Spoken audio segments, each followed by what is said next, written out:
comment. Oh, sorry, should we start again? No, it's okay. You did. All right, Mr. Scarborough. Welcome. Thank you. Been a while since I've been here. A few people may remember me under not great circumstances at the time, but I'm here basically because this is John Breeding's last meeting. And as a representative of the residents, I'm a resident of Uptown. There's probably not too many of you residents here. I want to congratulate you. We want to congratulate you on an outstanding career. I remember, some of you don't remember when Uptown had ghettos over here by the Galleria. Some of you, Kendall, and I'm sure you were here, John, you were very part of cleaning up the ghettos. It was horrible. Crime was crazy, but the district came about. It was led by John. I call him John now. But anyhow, the accomplishments are two. I got 3 minutes, so I'm eating up those. But the accomplishments of this district under his leadership and with the board, of course, are too many to name right now. But the ghettos was one. The beautiful lighting that we have here. San Felipe. Gosh, does anybody remember San Felipe? Or San Felipe, how you want to say it? I do. It sure is. The board and John had a lot to do with that being redone. Also, you know that Post Oak Boulevard, is there a prettier place than all of Texas? Maybe, you know, might have to get to New York or LA, sometimes LA to see something finer than Post Oak Boulevard. John did an outstanding job.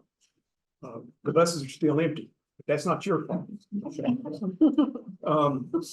That was my whole problem. Empty buses. John was always available for the residents. There weren't any, as I said, there weren't any residents in this district. It was formed as a business district, of course, and it was very successful. But anytime the residents ever asked of anything, I remember one time Centerpoint was going to put a big, one of those big power boxes. I live in the Cosmopolitan in our front yard. I mean, just they ran over there and started tearing it up, put it in. I made a phone call to John. He was down here in 30 minutes. And I made a phone call, stopped them. And I believe Kendall came down and looked at it too. No. No, I think I saw you on your bicycle. No. Come by and look at it. Anyhow, they moved it across the street. As John's comments, that's where it should have been in the first place. Little things like that add up. It just couldn't, I just couldn't. My wife said, gosh darn, Jim, I don't know if you want to go down there. Those guys probably don't like you very much. You know?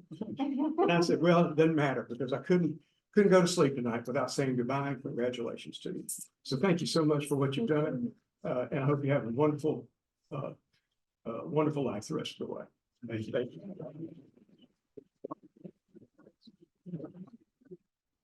Thank you very much. Are there any other members of the public that would like to make any comment?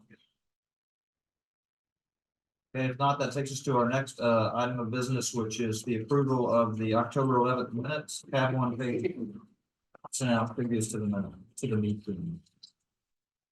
Is there a motion to approve? Is there a second? Yeah. All those in favor, please. Okay. Okay, motion is approved. I would like to welcome our new fearless leader, Michael Moore.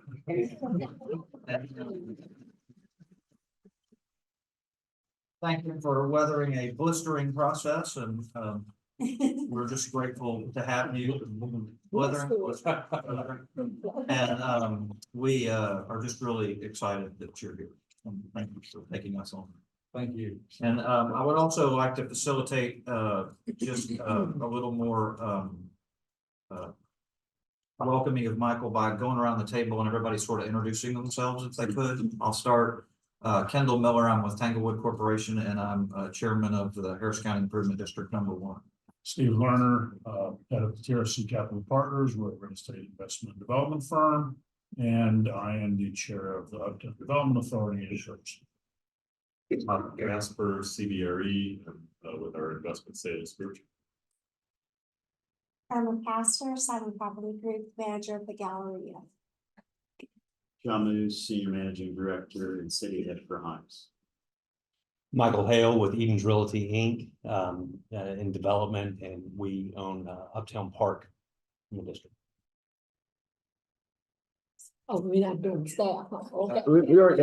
Yeah. Oh, you already did that. Okay. Sunny Masai Giles, publisher and CEO of Houston Defender, Houston's leading Black information. So today, Michael, wait. I'm Gina Metzler. I am a resident at the Astoria. I'm the president of that board. Right.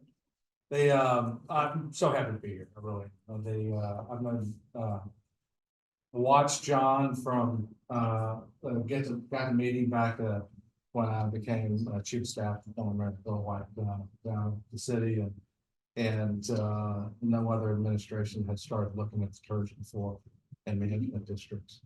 And I have to say this was said number of times, and I've mentioned to some others here that when they started looking at the TERS and management districts, that the Uptown district was the gold standard.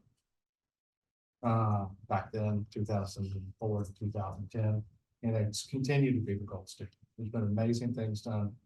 Could name them, but I have big shoes to fill. And I'm gonna give all my effort to fill those shoes.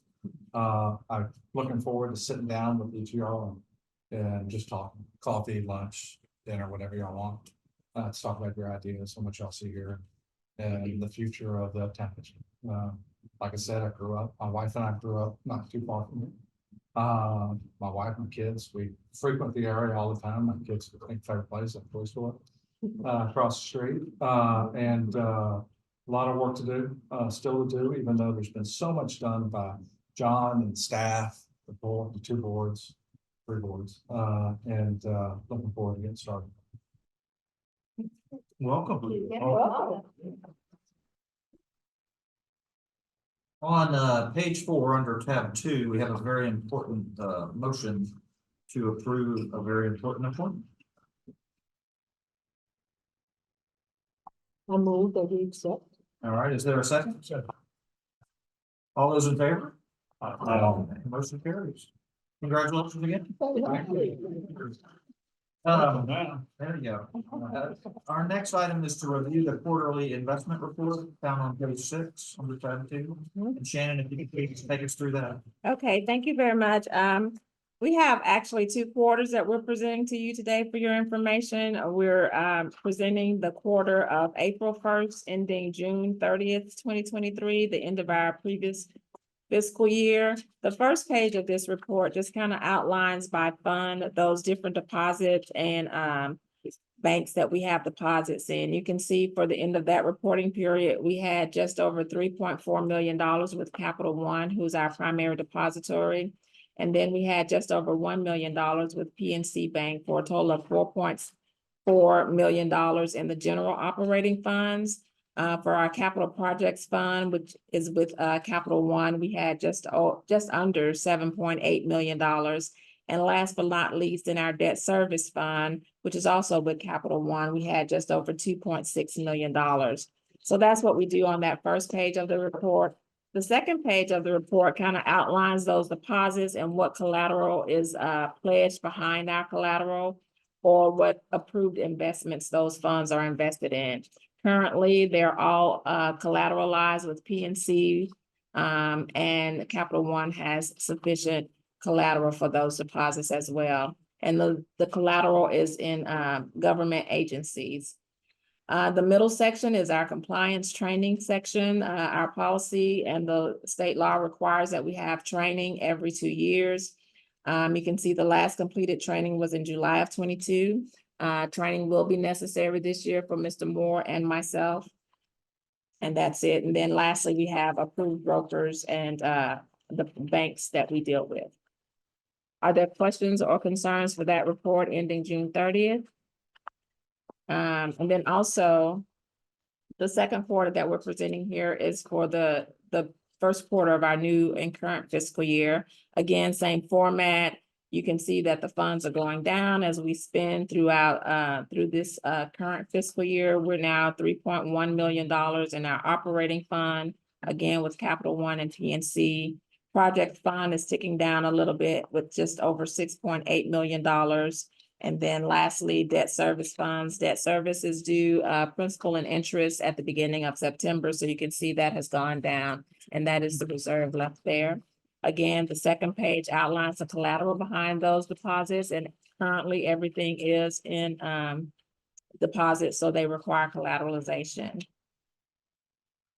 Any questions or concerns? I will make note, we are in the process of transitioning to Regions as our primary depository. If you recall, we went through that whole process and we did select a new primary depository. It's taking a little bit longer than we anticipated. We have a 60-day waiting period to get all of the things in place for their payee positive pay feature, which is something that we signed up for. So just wanted to make note of that we are transitioning from Capital One as our primary depository to Regions. And so hopefully by the next report, which would be December, well, yeah, we'll see those funds transitioning to Regions. Are there any questions or concerns? Is there a reason, and maybe I just don't understand, on the debt service, the difference between that quarter and this? Oh, quarter? yeah, we made our debt service, our principal and interest payments. They're due at the beginning of September. And so that's why that balance went way down. Like, big difference. Yeah, big difference. Any other discussion? And Shannon, did you take us through the quarterly budget report as well as? Yes, real briefly, I'll just point out a few things. There's a lot of information on here. You can see the first quarter, you can see the second quarter, and then you see the total year-to-date numbers. Just real briefly highlighting and this is the amended budget, if you will, so operating under different, we have the revenue section. Again, we don't really get our tax revenues until they may trickle in December, but they come on full-fledged in January and February. So we'll start to see that there. You can see some of the monthly/quarterly commitments that the UDA pays the district for fees, and some miscellaneous income where we get reimbursements for damages in our right-of-way. So those are the primary elements of the revenue for this period. Then you can look at expenditures. Ideally, if we were spot on, the quarters would be 100%. And then if you look down at total expenditures, you can see year to date, we're at 40%, and that's about spot on for about 5 months out of the year. Some items might be a little hot, and that's due to timing. If you look at salary burdens and benefits, retirement is included in that, and we typically pay the retirement contribution at the beginning of the fiscal year. For instance, other administration might be higher. We pay for the audit at the beginning of the year. So some things are a little hot, but it is our expectation that as we move through the fiscal year that we'll be on budget. So, but we do keep a close watch on that, and we'll alert you if something comes up. Are there questions or concerns? Okay, and then real briefly, the second page, that's the operating budget. The second page is just an update on the capital projects budget. Again, we are starting with our beginning balance of just over $7 million. The projects that we have here, we're working on parks and trails, getting started with that. That's one of the bigger projects. And then also the intersections and the rings, we're starting to spend a little bit in this calendar year, in this fiscal year on that, but we expect that would be maybe fully done by the end of the calendar year. And then lastly, but not least, the district also has a commitment of just over $2.4 million to the UDA for the Wilson Gully project, which is ongoing. And so we'll transfer those funds to the UDA to pay the construction contract for that entity. Questions, comments regarding the capital projects budget? Yeah, thank you so much, Shannon. Thank you. Our next item is the annual review of procedure for continuing disclosure compliance. Stephen, could you take us through that? I think that starts on page 12. Yes, Mr. Chairman, as we're a issuer of municipal securities, we're required to provide certain updated financial information every year. And in order to help us accomplish that, we have retained Alan Boone Humphreys as our disclosure counsel.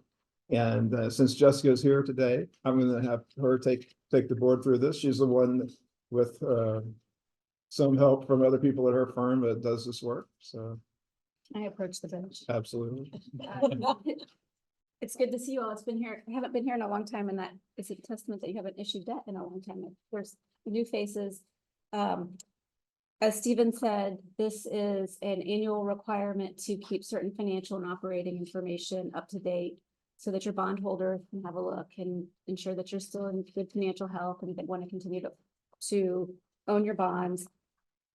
As your bond counsel, we years ago made a recommendation that you have a written policy in place that describes all of the things that the district staff and its consultants do to make sure that we're making those filings timely. And the reason for that is if you were ever audited by the IRS, the first thing they would do is ask for a couple of documents, including this written continuing disclosure compliance policy. And in the policy, it says you'll review it annually, not making any recommendations for changes. And when we go to your next agenda item, you'll see that it's working very well because we're going to talk about your annual disclosure filing. And no need to take action. You just had to hear Stephen and I talk about it a little bit unless you want to ask. No changes, no updates to the Yeah, we policy. could talk longer. For the record. Yeah. Any questions? All right, if not, would like to request a motion approving the annual report and authorizing the continuing disclosure compliance with the filing. Please.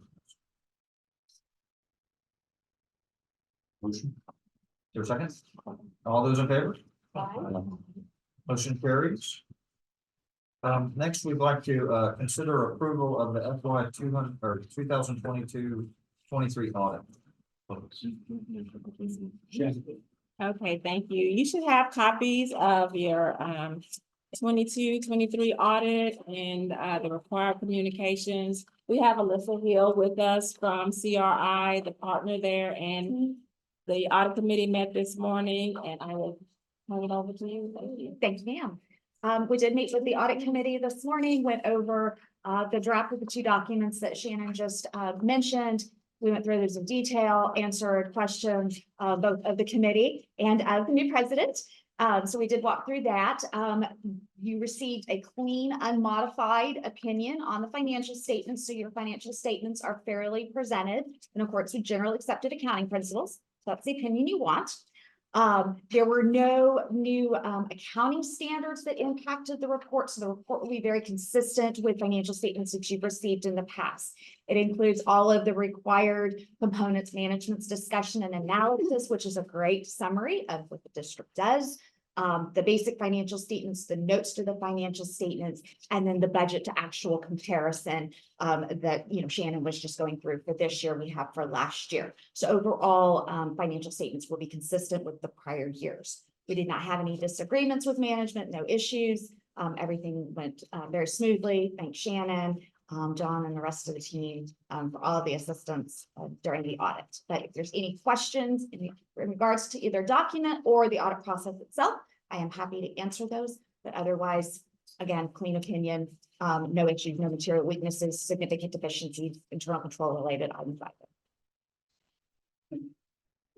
So on behalf of one of the audit committee members who have participated this morning, I can tell you that it was a very smooth and easy discussion. There really weren't any outstanding issues there as well. And we unanimously recommend the approval of the audit. Of course, if anybody has any questions, please feel free to fire them out. And can we consider that a motion to approve the audit?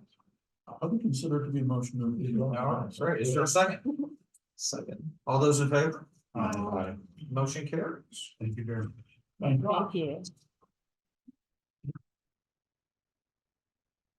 Okay, our next item is to consider approval of a distribution plan under the district's 457 deferred compensation plan. Stephen, if you could take us through that, please.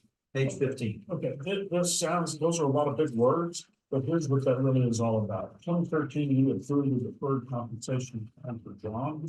And what that allowed John to do for tax purposes is to defer part of his agreed upon compensation bonuses into this plan. All we're being asked today, I can make sure John's retirement and potentially needing those funds eventually, is to authorize the distribution of those funds.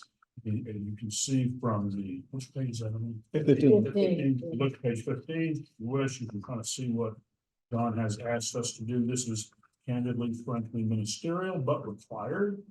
So if there are no further questions, I'd like to request a motion to approve as indicated on page 15. Hey, that's my job, but you did. Okay. Is there a motion? I'll move that we accept. Is there a second? Okay, all those in favor? Um, Okay, motion carries. No one? You did that very well. Well, let's get through my bounds of consent. All right, the next one, consider approval of preliminary official statement and notice of sale and scheduled bond sale. They, and there's that one, this one. And Shannon, Stephen, Leslie. Thanks for taking us through this. Thank you. If you recall, we, you guys approved a $10 million note with PNC Bank back in December of 2021 that funded in, February 22 is maturing, and we have Leslie Cook, our FA with RBC, to kind of take us through the action today and answer any questions you may have. Great, thank you, Shannon. So back in October, we decided that we need to explore our refinancing options for the $10 million in the PNC note. And so in our discussions with staff, we have come today with 3 documents that are clipped together in front of you. I don't think it's part of the board packet, but it was passed out separately. The first is a schedule of events. These are all in draft form. The second is a notice of sale, and the third is a preliminary official statement. And so we have, historically, the district has opted to place their debt privately with commercial banks. However, given current market conditions, rates at commercial banks are higher than public debt issuances in the capital markets. Another benefit of going public with this debt issuance is that we can go longer maturities. And so commercial banks are limited on how far they can go out. And we want to provide the most flexibility, especially for your debt service tax rate, and to provide the most pennies and keep them on the M&O side. So we are suggesting a competitive public issuance to both refinance the PNC notes, as well as there's a little over $2 million new money piece that we're able to include here for some design of some upcoming capital projects. So we were able to squeeze a little bit more out of it, especially for going to the market. We should, take advantage and get the most we can out of it. So I'll start with discussing the schedule of events. Today, of course, is the 13th, where the board of directors is meeting to approve the POS and the notice of sale. Between now and the sale date, which we have scheduled right now for January 24th, what we're going to do is finalize the offering documents. We're going to advertise for the sale of the bonds. We're going to publish the offering documents, and then the morning of the meeting date, we will receive bids on the bonds. So these are going to be sold on a competitive basis. That will get you the best deal in the market, especially given your credit rating. You have a very strong credit rating, especially for a special district, and you have a very large tax base. So I expect purchasers to show up for this deal. And so we do suggest going competitive in the market with this. And so what I do want to emphasize, and I know it's sort of silly to talk about scheduling, but it's very important that we have a quorum on that morning. So the morning that we receive the bids, where the board will need to award the bonds to the lowest bidder. And so right now we've got it scheduled for the 24th. And in the next couple of days, we're going to really need to lock down that date. So just be thinking about that. The next document that you have. Yes, go ahead. Our normal board meeting is the 4th Wednesday, that is January 24th, so check your calendars if you would before we leave. Please. Because that, just to emphasize the importance of that as well, the PNC notes will mature on the 24th of February, which is a Saturday. And we usually like to allow at least 4 weeks to close on a bond issuance to give Jessica enough time to get the transcript together and get AG approval And so the 24th, it really works out well scheduling wise. 4 weeks after that, we could pay off the PNC note and be in compliance with everything. So the next two documents are thick documents, and I don't expect you to read through all of them, but I'll just highlight a few things. The first one is a notice of sale. This is really to tell potential bidders on the bonds how, when, and where to bid on them, and it also talks about the characteristics of the bonds. As you can see, we've got it scheduled for the 24th. We receive bond bids in the morning, and then we present them to you in the afternoon. The second document, the thicker document, is the preliminary official statement. This is also for initial purchasers, but it's also for potential bondholders. And so it kind of lets anyone know about the risks of the bonds. You can see on the cover page, inside the cover page, the principal payment schedule. You'll also notice that on the cover, we're getting a rating from S&P. On your last issuance, you had 2 bond ratings. That's very expensive and a little bit unnecessary with the bond issuance of this size. And so we're suggesting to go with S&P. They've been kind of aggressive recently with their ratings in the special district space. So we think the outcome is going to be good. You can see if you flipped, we have a very lengthy table of contents. You have on page 8, the official statement summary, again, talking about some of the characteristics of the bonds. I will point you to one of my preferred sections, which is page 22, and Shannon really did a lot of lifting for this section. This is really all the financial and tax information about the district. You can see, the assessed value. You can see your debt ratios, which are very low. You can see your authorized and unissued bonds, your largest taxpayers, your historical tax rates, all of that. And of course, there's a lot of legal information in this that Jessica has contributed, as well as our tax counsel. But this will be finalized. This is in draft form, and it'll be finalized before the sale of the bonds. And with that, I'll stop and answer any questions.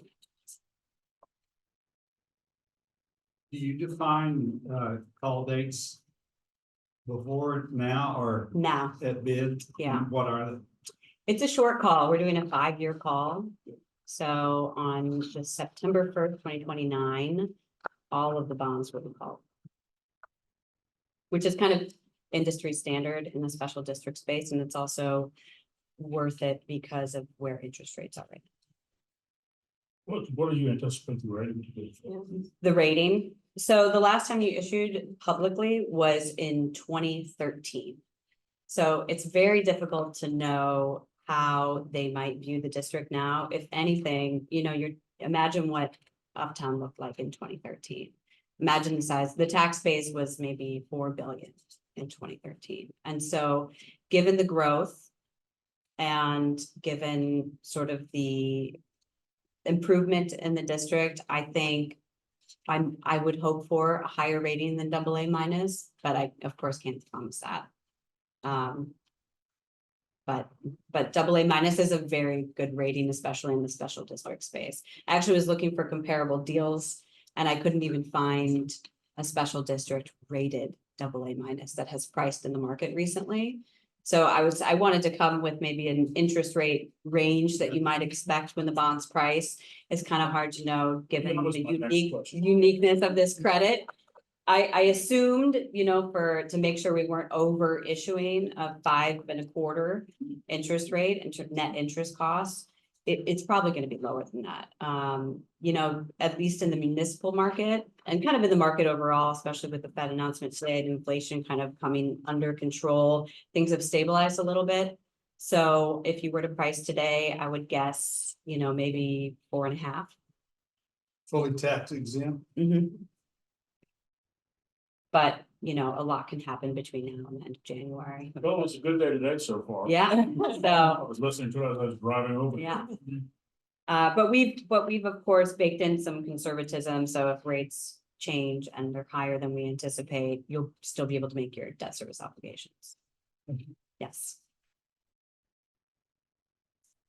So if there's no other questions or discussion, May I request a motion to approval of preliminary official statement, notice of sale, and scheduled bond sale date? Is there a second? All those in favor? Okay, motion carries.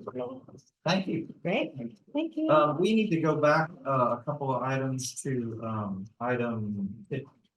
You're right. To item 11. And, on page 15, the letter, we need to, reconsider the motion we just passed and fix the letter by putting the number 5 in front of the word equal in paragraph 1. And so if I could have a motion to reconsider and amend. Is there a second? Okay, all those in favor? All right, we've added the number 5. Thank you. Is that January 5th that we're looking for? Sorry. Is that January 5th? You said add Equal five. installment. Five equal installment. I'm gonna wait. Equal I'm installment. sorry. It's a 5 equal payments. I got you, okay. All right, sorry. Okay, so that's 5 times. There you go. all right. So that takes us back to item 13. Consider approval of resolution authorizing contingency fee legal services and authorize execution of engagement letter with Bracewell LLP for special tax counsel. That is why I'm still sitting here. So I'm not Bracewell, but I'll explain why we're asking you to engage them. These are tax exempt municipal securities. So as such, we have to submit a transcript of proceedings with the Attorney General's office, get their validating opinion before we can close. And we also need to get a tax opinion that relates to the refunding portion of these bonds. You recall, we are using most of the proceeds to pay off notes and also creating some new money. ABHR, because it's a refunding, would recommend to you that you engage Bracewell to give you your tax opinion.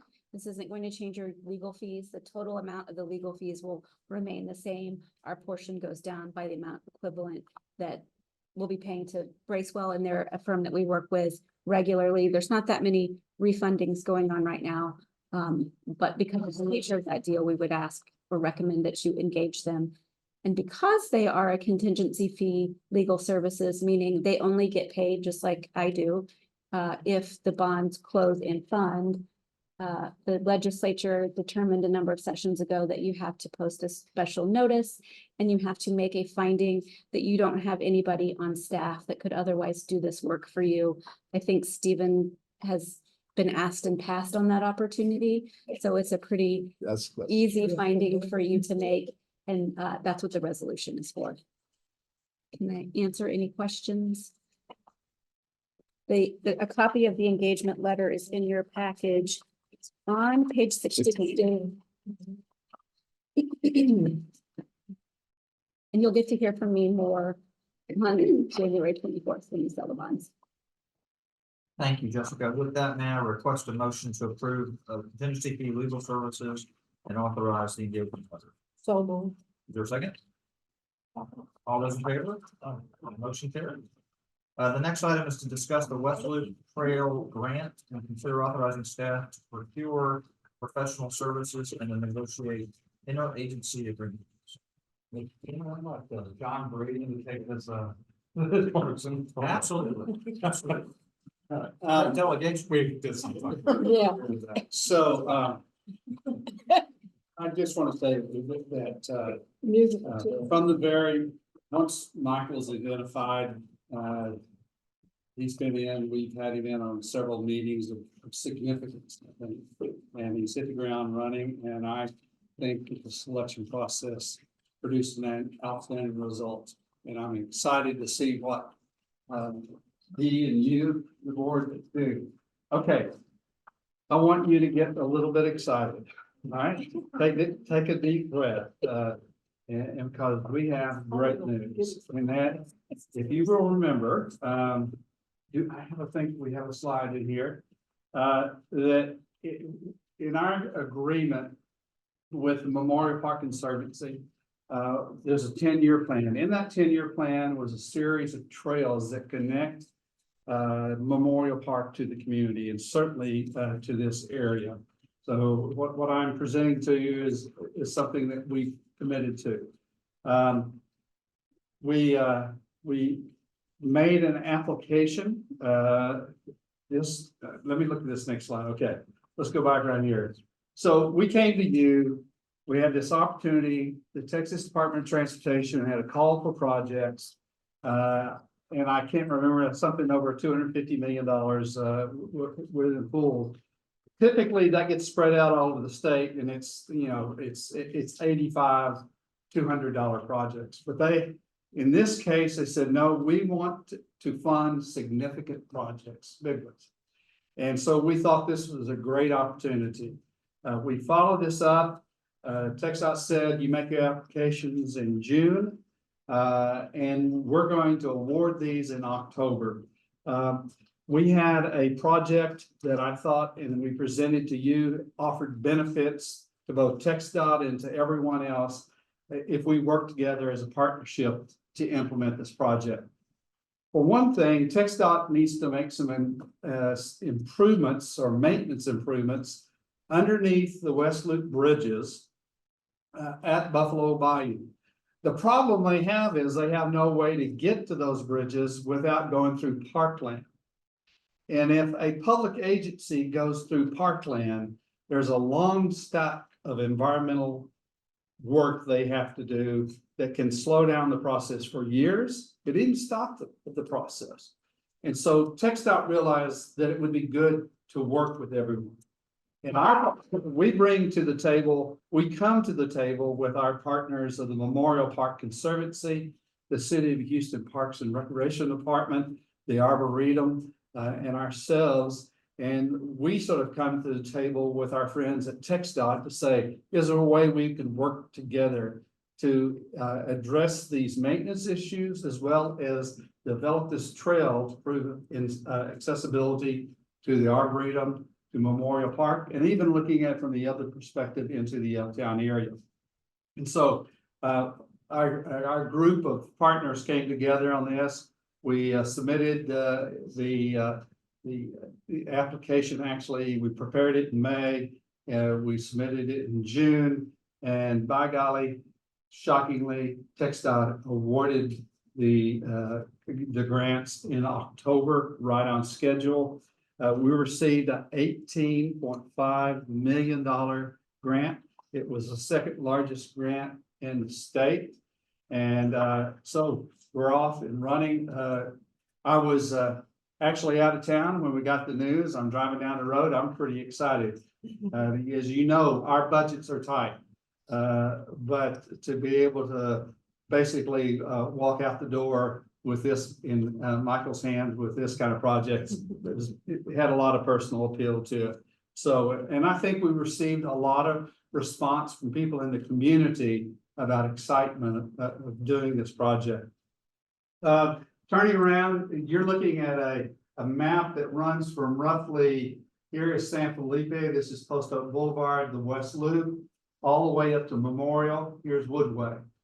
The project in itself primarily runs from Uptown Park at Post Oak Boulevard through the existing park area along the West Loop and then into the old across Buffalo Bayou into the old archery range, ultimately going from the elevation of the freeway down to almost water level, where we'll go underneath the West Loop bridges, coming out on the east side, running along the Arboretum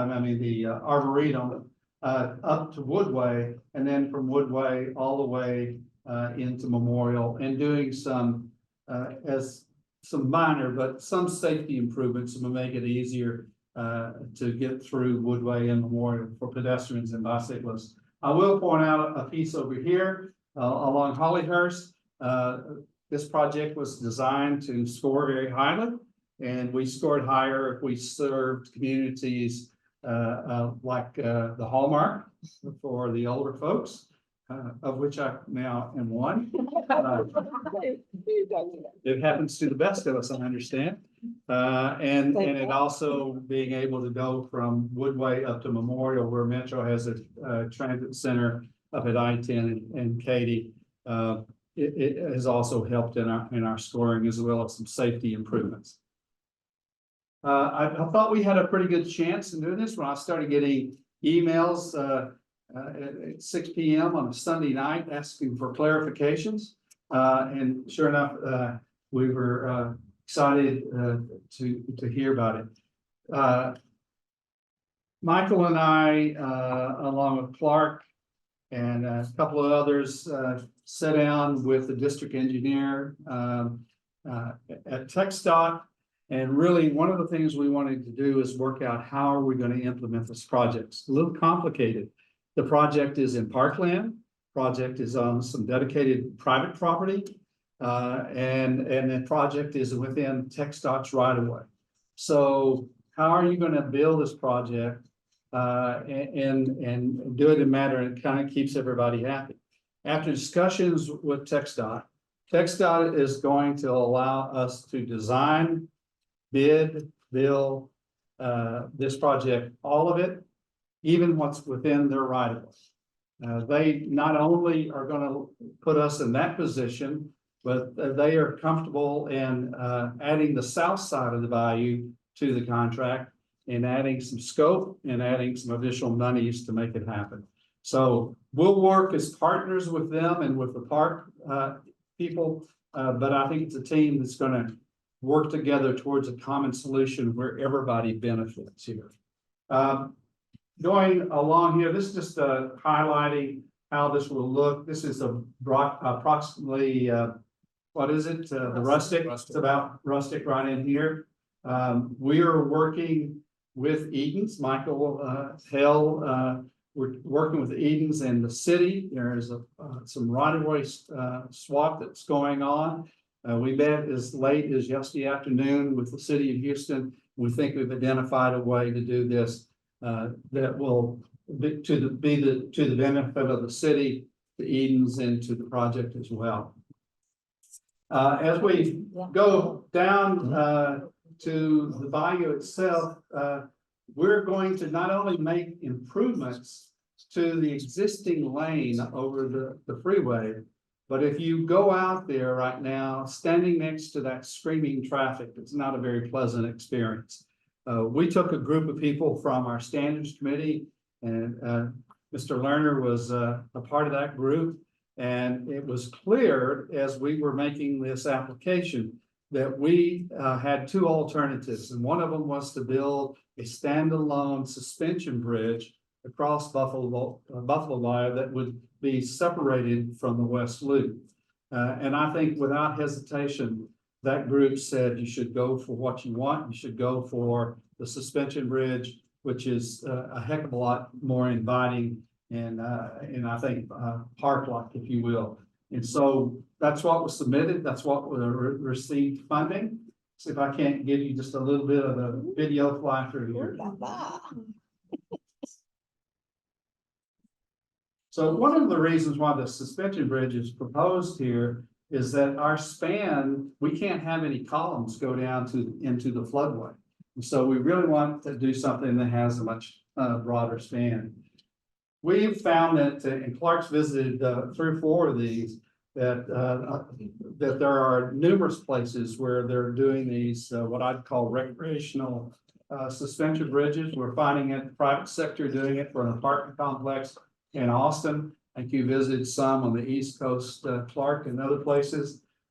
This is actually a company that specializes in these fairly simple bridges. We then also will have a truss bridge. I think we have 3 different truss bridges that are used in various locations throughout the 2 miles of the trail. Impressive.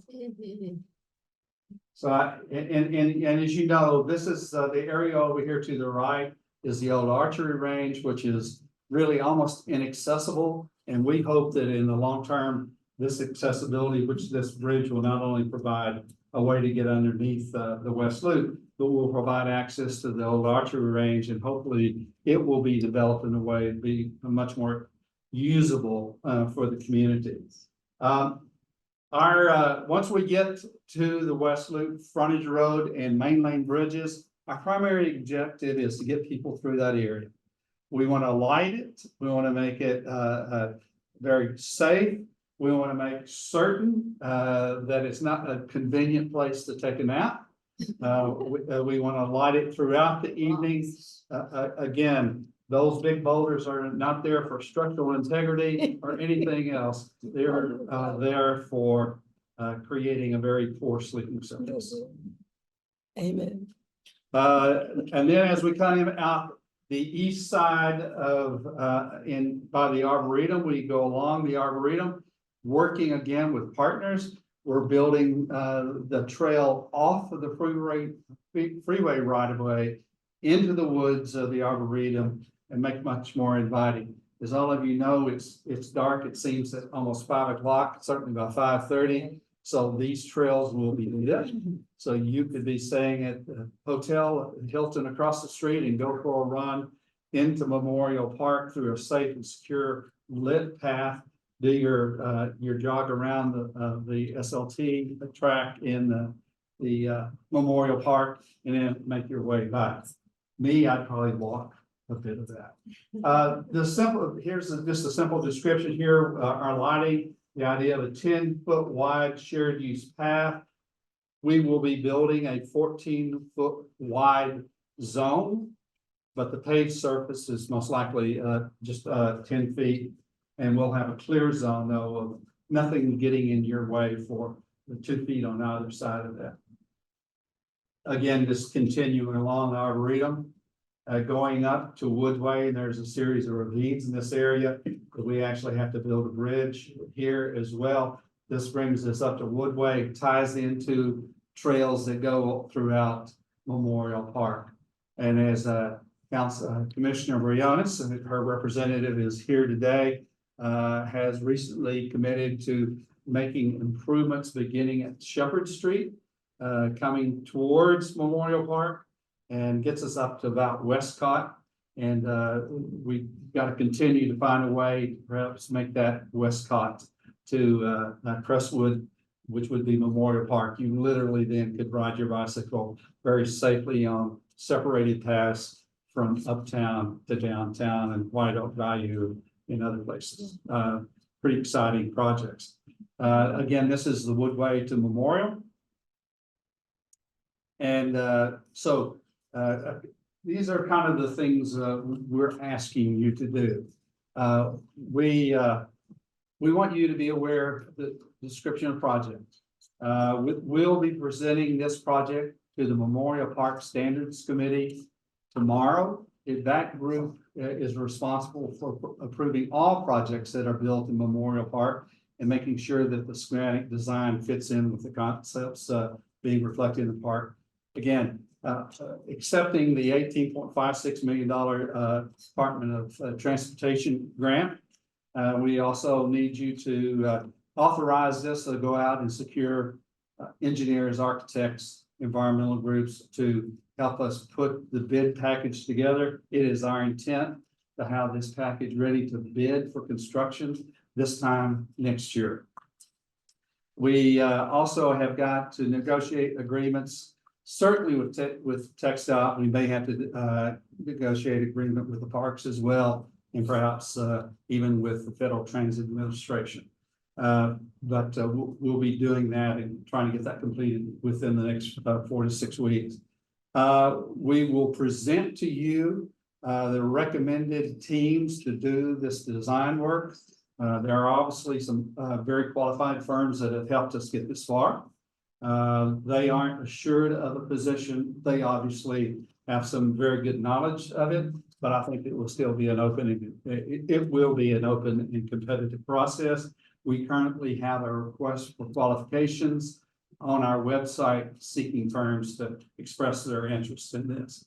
Project cost of just under $21 million. Again, our schedule here. Again, hopefully we'll be back to you in our January meeting, not only on the bonds, but also asking you to let us enter into a contract with the design firms. Hopefully bidding it December next year with construction beginning in the first quarter of 25. That's a little bit quick there for the design. All right, so I wanted. This is our effort to communicate to you that we have the funds to do this project. It is likely that we will not be able to actually write checks on this account until about October of 24. So we're fronting money for design. But this is a combined project of not only the management district who is bringing the grant, this board is receiving the $18 million grant. They then will work with the Uptown Development Authority to implement this project. And this is the overall cash flow, and I just want to real quick, beginning, and you can just follow, I'll point some things out. Beginning cash flow, beginning funds, at the beginning of the year is highlighted in yellow. We then go through and this project will be the dominant capital improvement project we work on over the next probably 18 to 24 months. And we have very little significant projects under our street improvements here or anything else. Bottom line is, then this project comes in, we ended up with an ending cash balance of 7.3 for this year. As you can see, we maintain a positive balance throughout in the management district, and the development authority can work together on funding that. And it's very likely that both groups will contribute funds to make it happen. But 80% of this at a minimum will come directly from the grant. And then we also are working on dedicated property, which will take care of a lot of the local commitment that we have to make. Let's see. I think that is all that we have.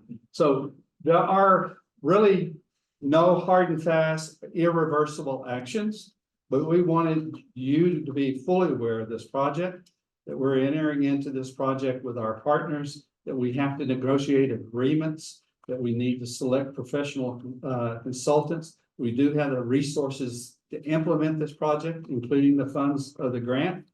And we will be coming, Michael will be coming back to you in January, asking for your approval to all of those issues. Any questions, Mr. Chairman? What a great grand finale. Thank you. Wow, yeah. And with that, may I request a motion to authorize staff to procure professional services and to negotiate an interagency agreement? Is there a second? Second. Okay, all those in favor? Motion carries. Hey, you won the last one. I'm done. Are there any other projects? Oh, okay. Clark's got, very quick, touch base on the Hidalgo Park that's under construction down, at Hidalgo and Post Boulevard. Clark, you got. I'll stand here so you got have an a face 83 that goes minutes here. with the project. Jordan Enterprise is our contractor. We're gonna take the detention pond we are doing it along the west loop. And we're going to create a walkable place from the water wall. You walk across the street and you'll walk around the park. Trying to advance it there. And then, it was showing, and then the construction today on the bank, you can see all this earth that's gonna have to be moved. And then we'll have, we call the cypress steps that will walk up to the plaza that's being built right now this week underneath the arches, across from the lake on Posto. And then we'll have an overlook that is just a switchback that you walk back up from the pond. And then along the banks of the pond, we have this cantilevered walkway. That whole earthway will be moved. You see that we're pouring concrete this week out there. And then we'll keep our fountains, so you'll see it at night as you're going along. Koi ducks in the fountains. We won't lose those. We'll keep them. We did harvest the koi. Not for lunch, but some are in the pond and some are in. Doesn't make a great other fish time. We saved those. But you'll be seeing progress. We should be finished in April. The original schedule, we were aggressive to say we'd be done in March. Our permits and all that are with the Texas Department of Transportation. Thank you. Michael, congratulations. John, congratulations. Thank you. For different reasons, congratulations. And with that, we are adjourned. All right, right. Done. Did we?